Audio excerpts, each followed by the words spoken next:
I'm Coach Corey Wayne, and this is my video coaching newsletter. And the topic of this newsletter is going to be Control is an Illusion. I've got an email here from a viewer, and the cool thing that I've talked about this in my book is guys who are kind of control freaks, who like to order women around and control them and basically kind of force them or corral them to do what they want. Initially, some women will interpret this as the guy's confident and he's got his shit together. But once she realizes that he's just fearful and insecure and the control that he's behavior that he's exhibiting and obviously is not a good trait, she bolts. And so whereas these guys might initially be successful getting together with a girl, seducing her, the behavior continues, and over the course of just a couple of days, which you're going to see in a second, she's like, wow, I mean, she really starts to feel like she's losing her freedom, and you can see that.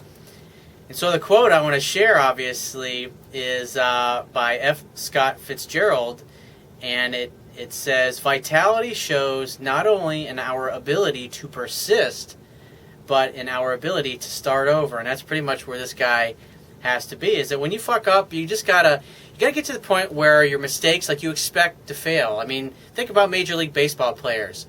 I mean, a guy who's bad in the twos and the threes, they're the ones that I should say the upper twos and lower threes, they're the ones that are making the big bucks. But the guys that are in the low twos, I mean, the earning gap is massive, is huge. But the thing is for every 10 times they go to bat, that means that they're only like 2 to 3 times the best players are getting a hit.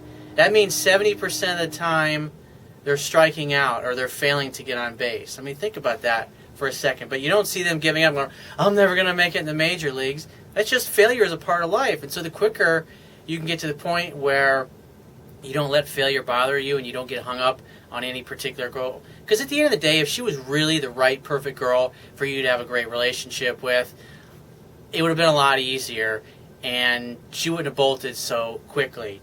But the key is, in order to get ready for that person, in order to open yourself up to it, to create the space for them to come in and fill it, is that you've got to get over these needy tendencies, because any woman is going to fucking take off when you exhibit these kind of behaviors like this particular guy did. He said, hey coach, I met this girl on a dating site and we exchanged numbers, and since then we would text daily and even talk on the phone late at night. Well, right off the bat, you should only be using the phone to set dates, to go out, hang out, have fun, and hook up. But instead, you're using the phone to get to know the girl. And that tells you more than likely you probably haven't read my book. And so right off the bat, this is one of the places where you're making a major mistake. Because the average guy, he doesn't know what he's doing, and he just simply talks women right out of liking him. So the idea, if you talk for a few minutes, you get to know the girl a little bit, maybe 10 minutes, and you can tell whether or not there's chemistry when you're talking to her on the phone, whether you actually enjoy the conversation and she's interesting to talk to, like she's an interesting person, has an interesting life, maybe you feel like you kind of click in a way.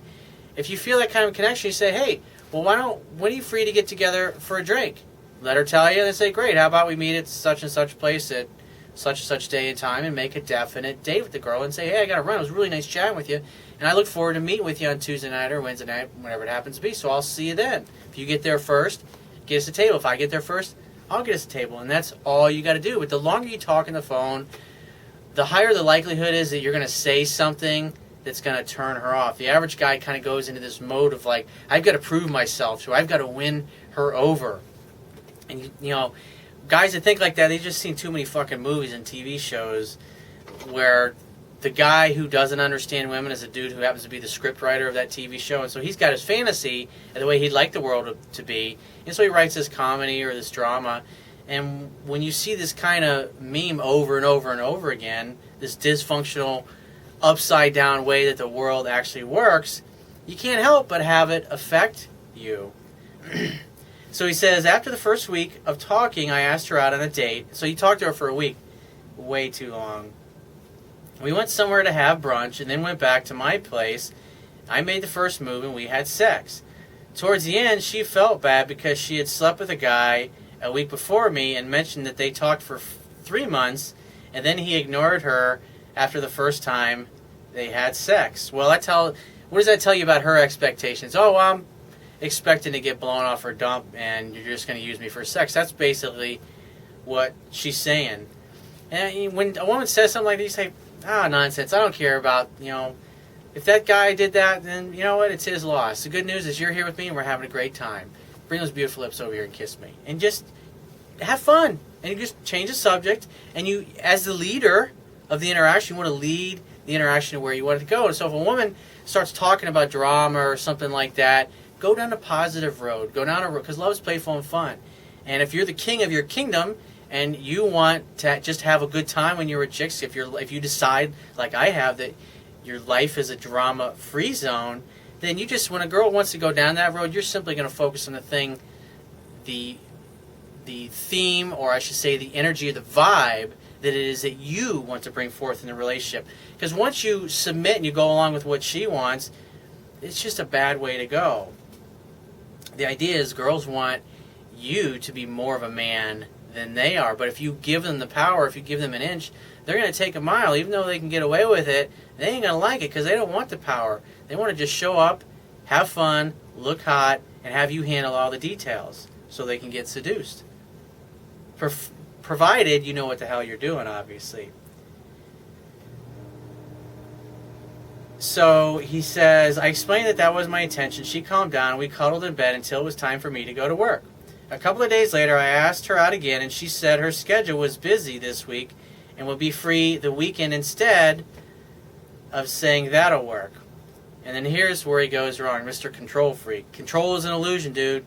Because here's the deal. The guy that's the control freak, he fears, in other words, deep down, he's got a belief that he doesn't deserve somebody. You know how I always say like attracts like? Well, what the interesting thing is, I pointed out a while back, or what she said, was that she was basically expecting that he would sleep with her and then blow her off. So you basically have two people who are presupposing that they're going to get dumped or they're going to get rejected. It's interesting how they're attracted to one another. But it's kind of like a game of poker. In other words, so this guy starts revealing his weak hand, and it's a really weak hand, as you'll see here in a second, and then she takes off and decides she doesn't want to date him anymore. So let's delve into where he started to really go off the rails here. So he said, I insisted that we hang out tonight, and she agreed as long as she was home before 10:30. Since she had to work all day the next day, we met up to go to the movies. Another thing I say never to do. It's like, how are you going to build intimacy and have a conversation with a girl when you're sitting there watching a fucking TV screen? I mean, that's just a total waste of time. But he had to be a control freak. He had to get this girl to go out on this particular night. And so you got to love the other person in such a way that they feel free. And so even though you got her to go out with you, already she's kind of saying, hey, I got to be home early. It's kind of her out. It doesn't sound like she really wanted to go out with you in the first place, because she really couldn't say no to you at this point. So he says, everything seemed fine, and we talked and laughed before the movie started.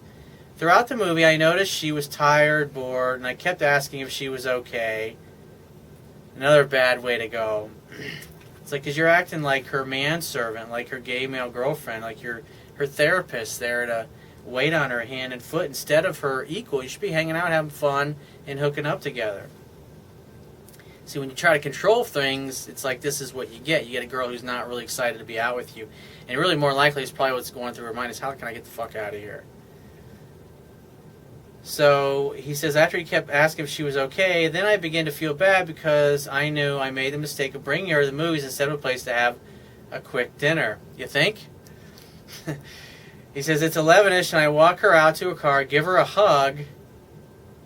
You had sex with this girl, now you're hugging her? Come on, dude. Act like her lover always.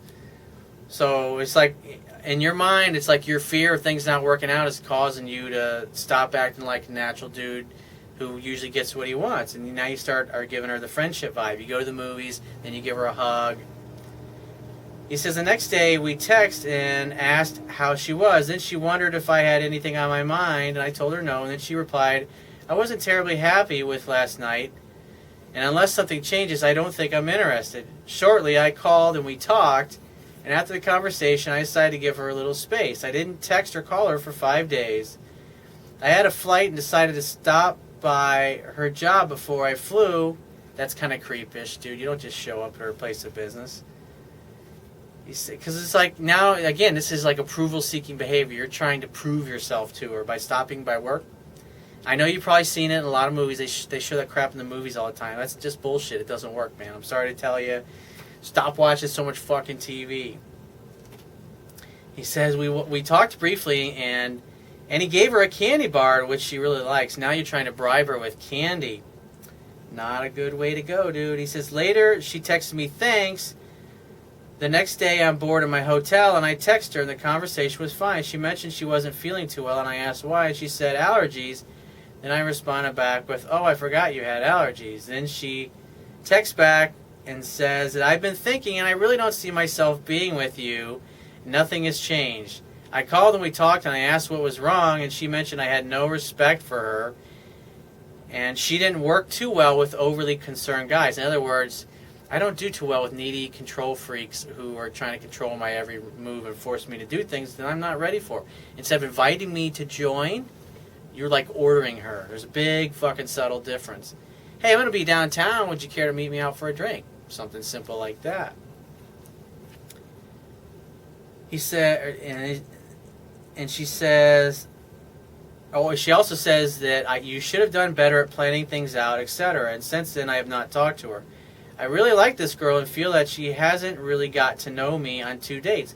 Well, she already knows enough to tell you that she's really not that interested. If you're a guy who has self-respect, who has choices with women, who has options because he's applying the stuff that I teach, then you're not going to care. You're not going to want to go out with a girl who's already after 2 dates gone, I mean, the bottom line is you've got a lot of behavior that you need to clean up on your dates here that I've been pointing out.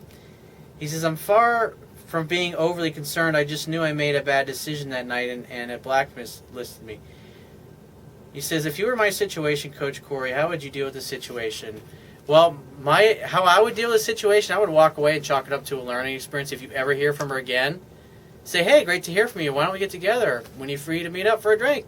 Let her tell you, and then make a definite date instead of trying to order her around like you're her fucking drill instructor or something, because it's just a bad way to go, dude. It's like, because you got to love the other person in such a way that they feel free, and that's what's been going on here, is that this girl just doesn't feel like you'll allow her to be free. And women have had enough experience with guys that act like you to know that this is kind of pre-stalkerish kind of behavior, and it scares women. Women want to feel safe and comfortable, and they're not going to open up to receive you when you act this way because you're trying to force things. Because what's really going on deep down is that you have a fear that it's not going to work out, or that she's going to get rid of you like all the other girls have in the past. And so this is causing you to over-pursue, to try to force things along, instead of just acting natural like a guy who is used to getting what he wants. I mean, if you're sitting back when you're on a date in a chair instead of leaning forward, or instead of reaching out and grabbing her hand and trying to hold hands with her, letting her bump into you, and when her hand is kind of bumping yours, then you grab it because she's touching your hand. That's her way of showing the invitation that then she wants to be touched. But if you don't pay attention to those things, you don't know them because you haven't read my book, you're going to be making all kinds of unnecessary mistakes like this. You get 2 dates, you hooked up with a girl, and then it just kind of went downhill afterwards. So go to my website. Underneath the email sign-up box, there's a box that has a link that'll take you to the Amazon Kindle download page. Once you get there, if you don't have a Kindle device, just download one of their free e-reader apps for whatever electronic device that you want to read my book on. And if you'd like to get my help personally with a situation or a challenge that you're having, go to my website, click the products tab at the top of your screen, and just follow the instructions for booking a paid phone coaching session with yours truly. And I will talk to you soon.